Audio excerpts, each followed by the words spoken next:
Would I be the a-hole for asking someone to move out because of his fetish? A few weeks ago, I decided to sublet to ease some financial pressure. I was hoping to get another woman to live with, but Pete was the only one to reply to the ad. He seemed sane and somewhat pleasant, so after meeting him twice, I agreed that he could move in. So far, everything has been fine. I did lock my bedroom door at night at first, but he seemed safe enough.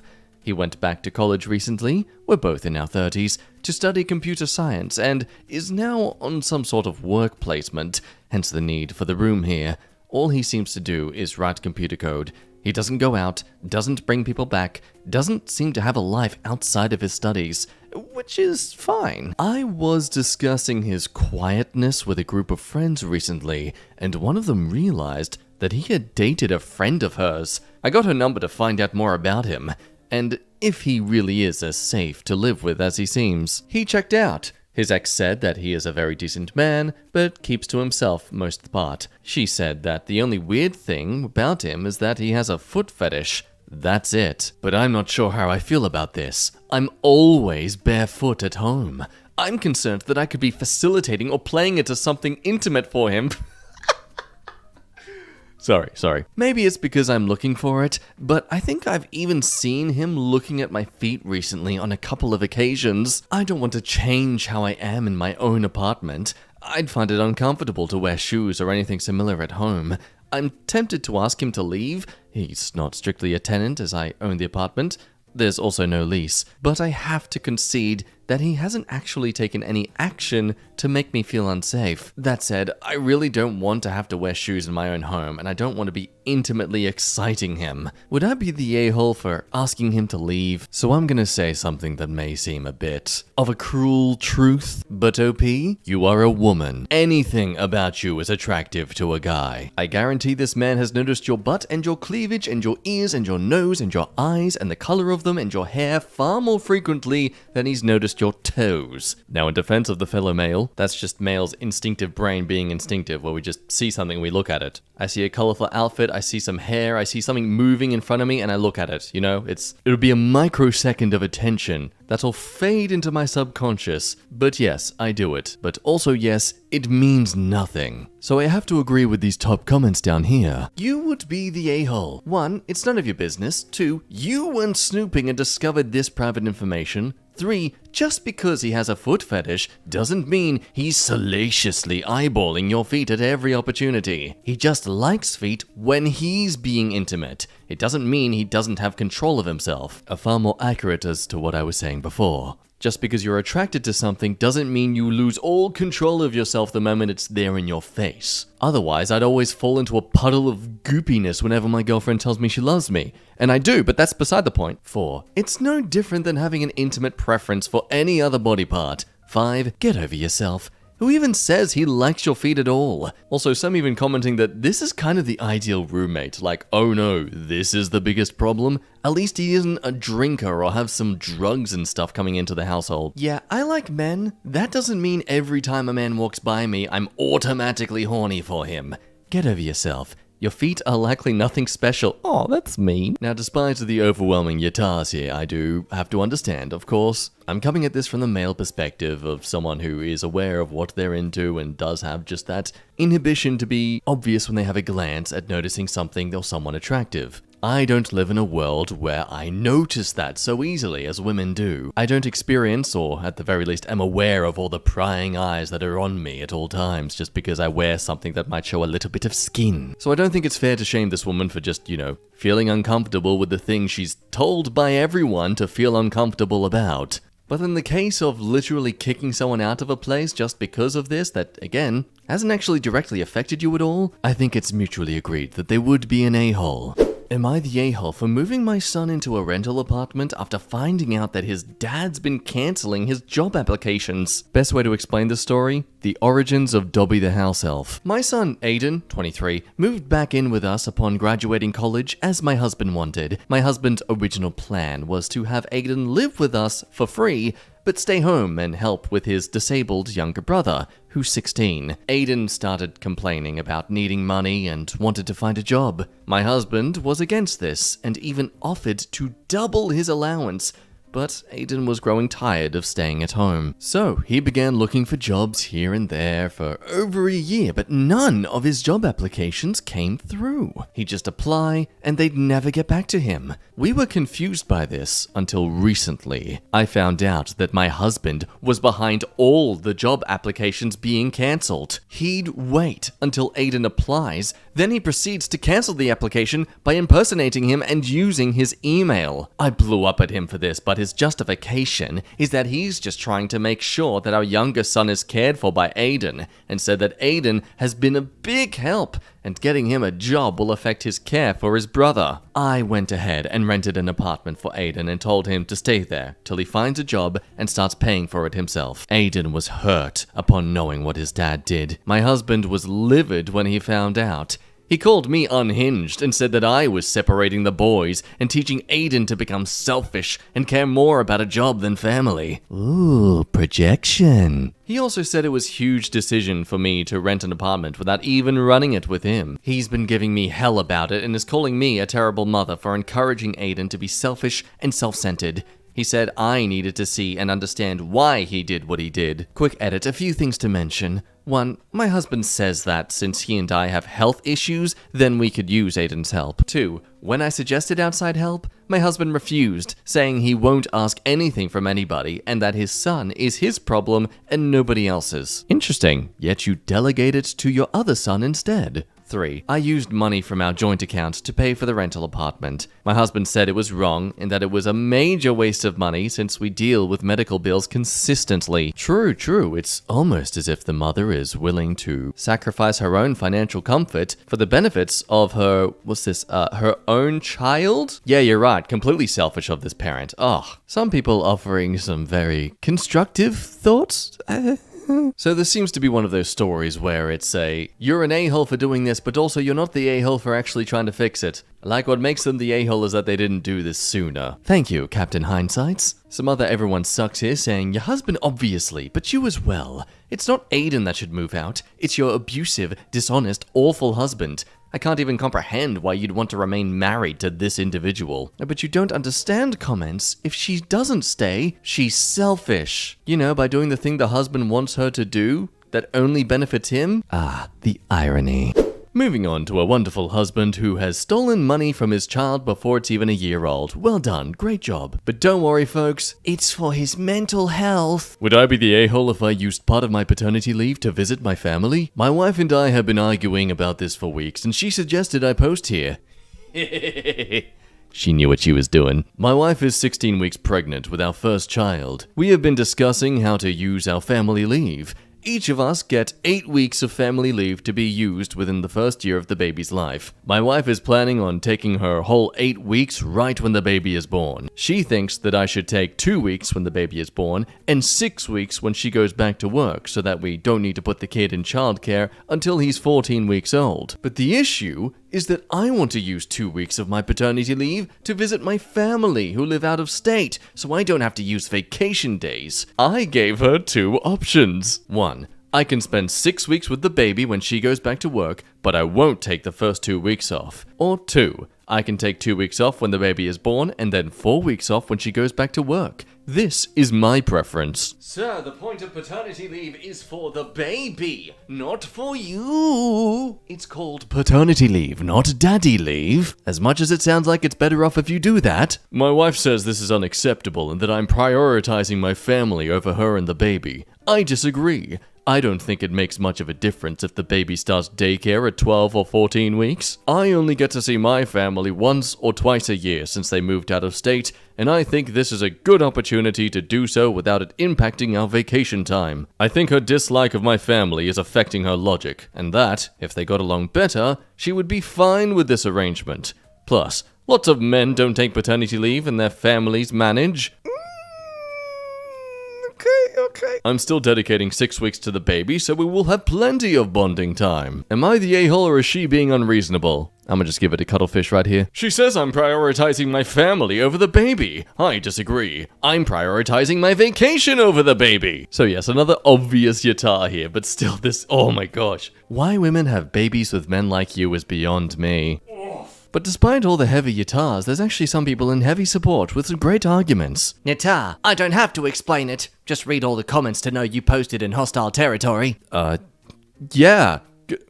Valid point. Some actual constructive yatars, though. It makes no difference if the baby starts daycare at 12 or 14 weeks. It's your leave, not hers. How would she react if you told her how you wanted her to use her leave? What would she say if you told her that you would rather she didn't go back to work at all? Which is what she should do. Oh god, never mind, I was actually considering this point. I will never understand how there are some people out there who want to encourage their partner not to help and make income to grow the family's financial stability. Like, do you want a partner to grow with, or do you just want a mate to take care of you? It sounds like the latter. But yes, there are some people out there highlighting that this is just an agreement on what to do with your leave.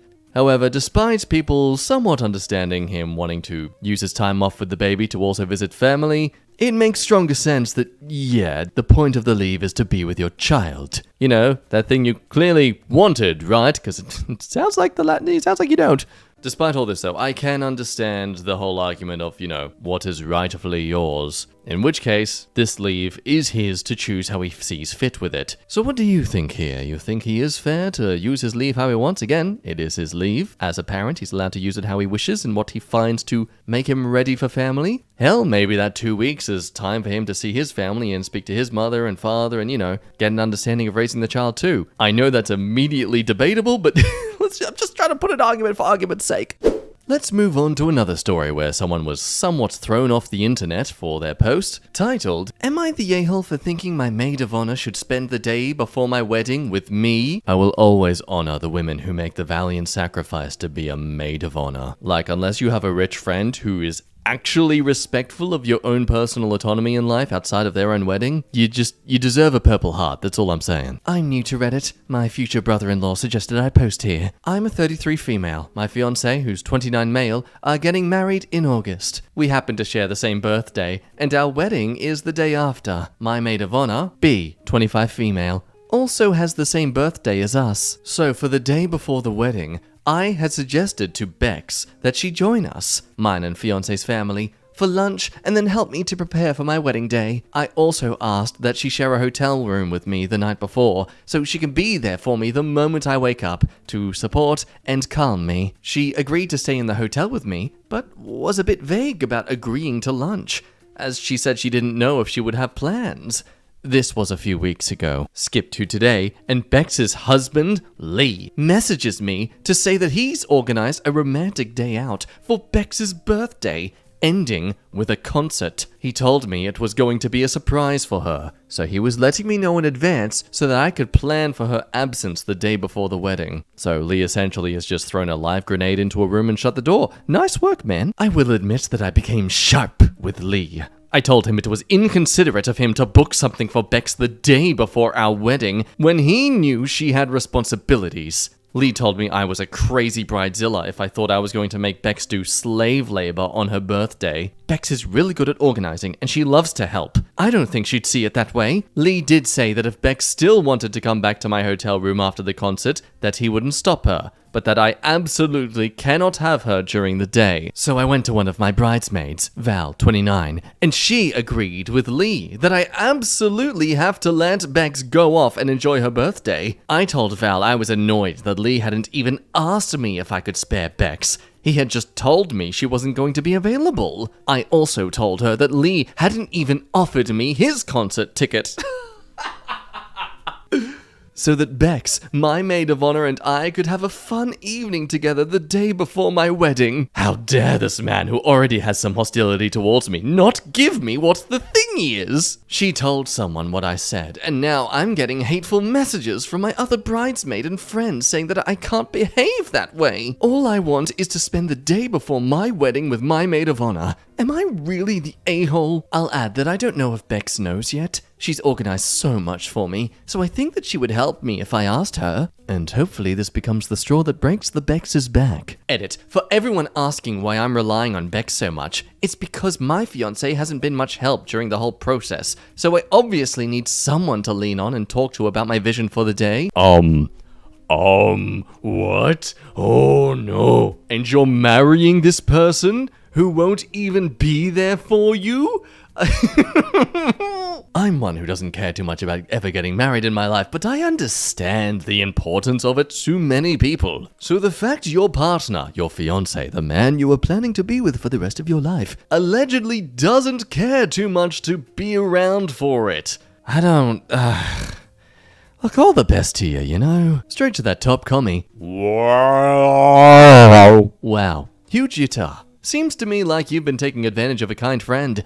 Let your maid of honor enjoy her birthday. She'll be there with you at the wedding. Also, you are a bridezilla. Some interesting pointers though on everyone sucking here. I've been a maid of honor a few times for my close friends. None of them suck, and they wouldn't dream of asking me to devote my entire birthday to wedding prep. However, if my birthday happens to fall the day before one of their weddings, I'd be furious if my husband tried to plan a full surprise day out, especially one that will end late with a concert.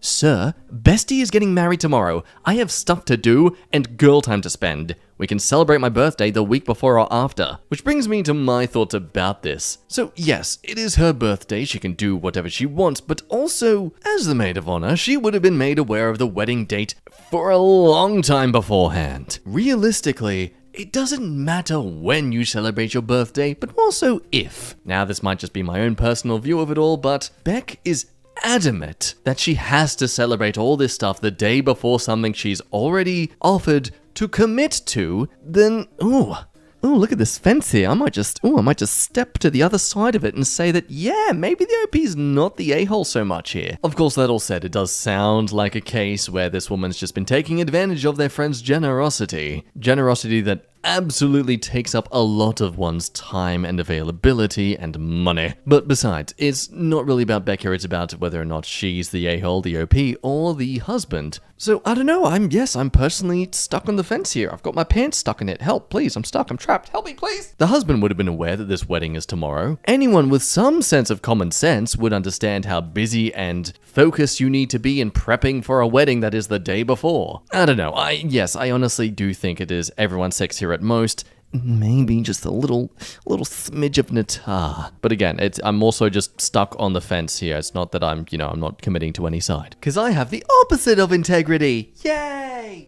We now duck over to r/regretful parents, a subreddit where, look, if you are shocked to know that there are some people who can't actually fathom 20 years of babysitting, well, I don't know what to tell you. It started 14 days ago. I ran away Christmas morning. It has taken me more than I want to admit to be able to make this post, but I hope maybe some other parents who have been in a similar situation can use this to feel less alone. I'm a mother of 3 beautiful and smart children. After giving birth to my first child, I immediately regretted my decision. I realized I was not fit to be a mother and did not love my child as a mother should.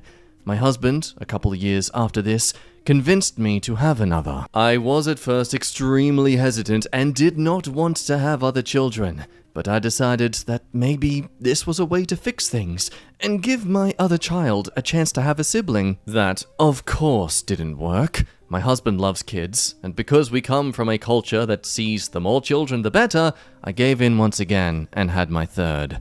I realized more children didn't really change that much for me.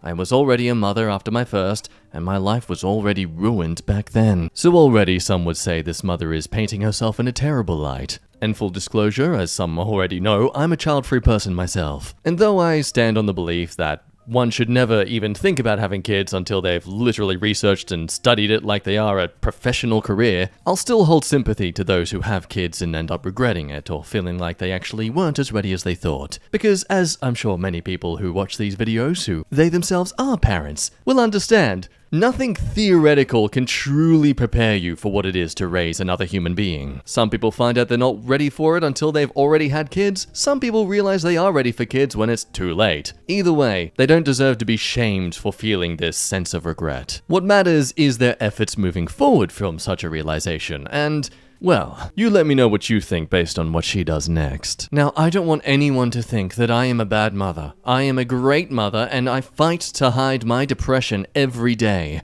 That is why, one of the reasons, I went all out this Christmas. I had suddenly gotten a flash of energy that I decided I wanted to use this Christmas.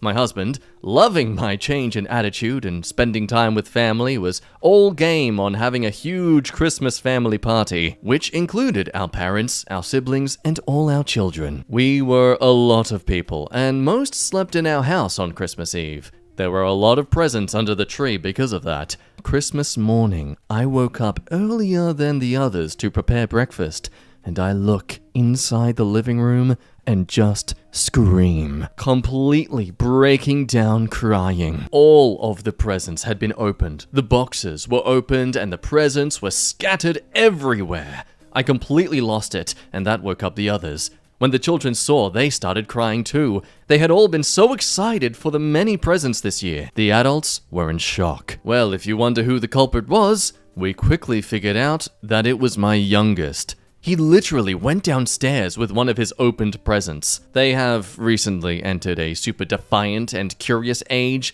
and I know I can't blame them, but God, I hate them for what they did. I'm sorry, but I do. My husband's parents started lecturing me on how I should have been raising my child to not even think about doing things like that. My parents started arguing with my husband's parents. My children were screaming and crying, asking me, "Mommy, will we not have presents?" and stuff like that. My youngest was just looking at the scene innocently, and though they don't know, it made me extremely mad. I just lost it. I walked out of the house with my purse in my pajamas and just drove away. I went to a hotel and just stayed there for a couple of days in shock, trying to process my feelings towards my children and just bawling my eyes out. I probably traumatized them. The whole time my husband and family had been blowing up my phone, scolding me for leaving. But if I hadn't left to cool down, I don't know what I would have done. I eventually went back home. The children seemed fine. Apparently, my husband had just handed them their opened presents, and that took their minds off things. The rest of the family helped create a somewhat Christmas for all the children. I do feel bad for leaving. I feel like my kids are gonna hate me for when they grow up. My husband still resents me too. He said I failed as a mother and that he never thought I would do something like that to the kids or him. Maybe I overreacted. I just don't know. Something triggered inside of me. I don't think it was just because of the presents. This was about my whole motherhood.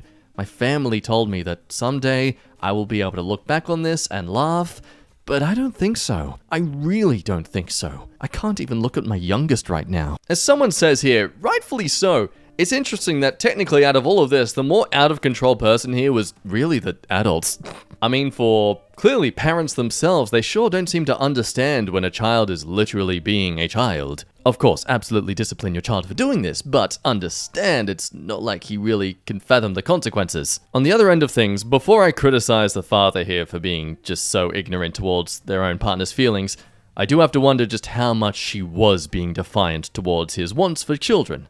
Because it's one thing to have a partner who pressures you to the point where you're afraid of their reaction if you keep saying no. It's another if you are just being a doormat. But again, let's not get Captain Hindsight about all this. As weirdly, though this is a heavily downvoted comment, it's interesting that this is a valid point. Someone saying, yes, you did overreact. Despite your current feelings towards the children, this was a great opportunity for you to help them realize that there was nothing to worry about. Gifts were still there, nobody got hurt, house didn't burn down, it's just a kid opening the pieces of paper early. Though the surprise is ruined, the gifts are still there. And as another comment just below it does highlight, this was a great thing she did actually, by leaving the situation. It's honestly what a lot of people need to learn to do. You don't always need to fight, sometimes it is more mature to simply flight. Leave. Step away. But with that, let's move on to the update that was just 8 days ago, about a week later from the original post, where things apparently have taken a bit of a downward spiral. First of all, I want to say thank you to those who have commented such nice things and helpful advice. With you guys, I have finally been able to see clearly.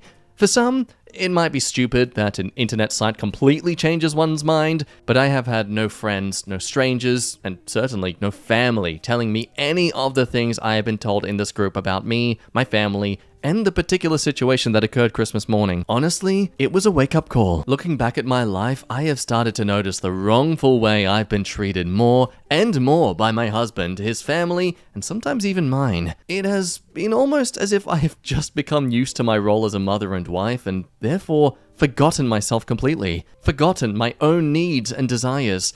and now I finally see just how unhappy I actually am. I'm not gonna lie, this last week has been hell.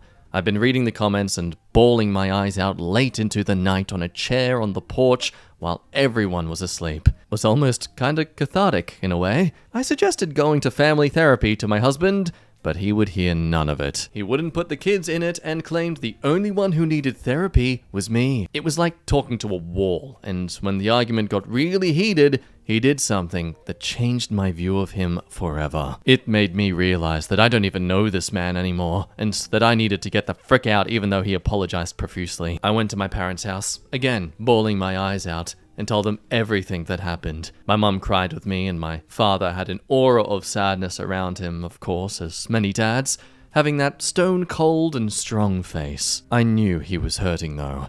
I yelled at my parents for the way they had treated me Christmas morning, not defending me and texting me guilt-tripping messages, also about past similar situations, even about my childhood. They were quite shocked. I never yelled, never reacted this way, and they were actually sorry, like genuinely. They apologized. Then I dropped the next big bomb on them. I want a divorce. I am done. You guys were incredibly right. I would die, go insane, or something even worse in that environment, and I see that now. It's like I have a moment of clarity, and I had to act now, not to fall back into the old ways. They were, of course, hesitant in the start, but soon came to realize that it was for the best, for, honestly, everyone. A lot was discussed at their house that is way too long and complicated to talk about here, so that's what I did. I went and filed for divorce. He, of course, was incredibly enraged as I was packing my things at the house with my parents. He kept telling me slurs and hurtful things the whole time, but I knew I had to stay strong. Jonathan, I felt so assured to divorce you, but then when you called me a fucking cunt, bitch, piece of shit, fuck dick, clearly I was wrong to divorce you, and you are the one for me. Now, a bit of information on the divorce. Firstly, his parents are rather wealthy. He can easily get amazing lawyers and legal advice and so on. I knew going into this that I would probably not get anything out of the divorce, which was exactly how it went. The house, the cars, and the kids. He wanted it all, but I didn't care. I just wanted the divorce finalized.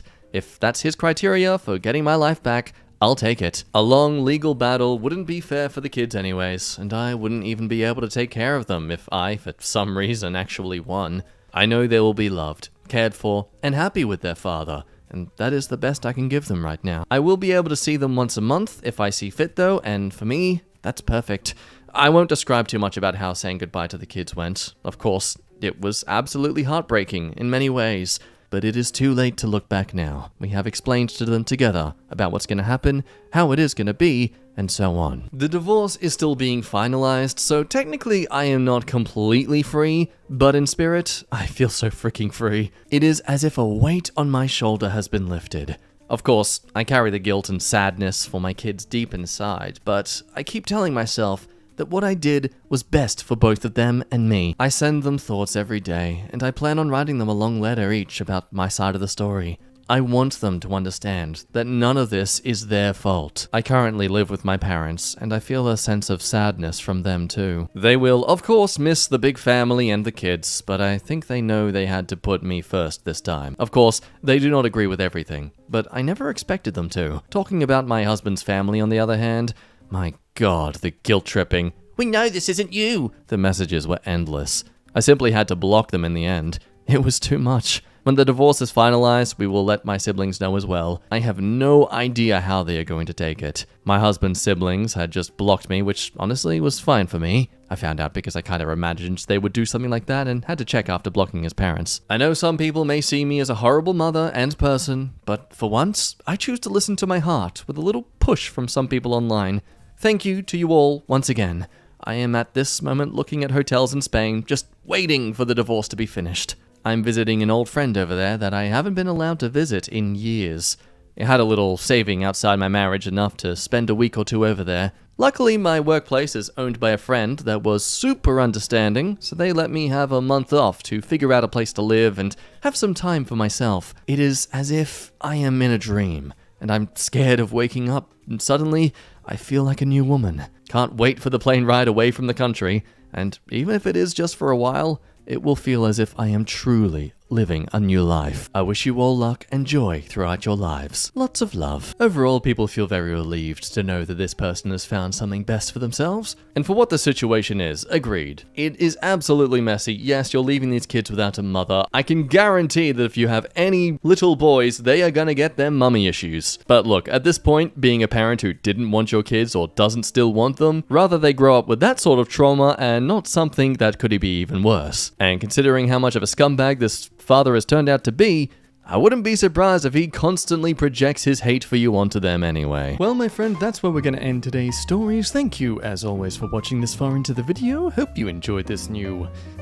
fancier layout of the stories. Again, let me know what you think down below if you like it or hate it. And until next time, love your face, drink some water, and yeah, go away. Bye.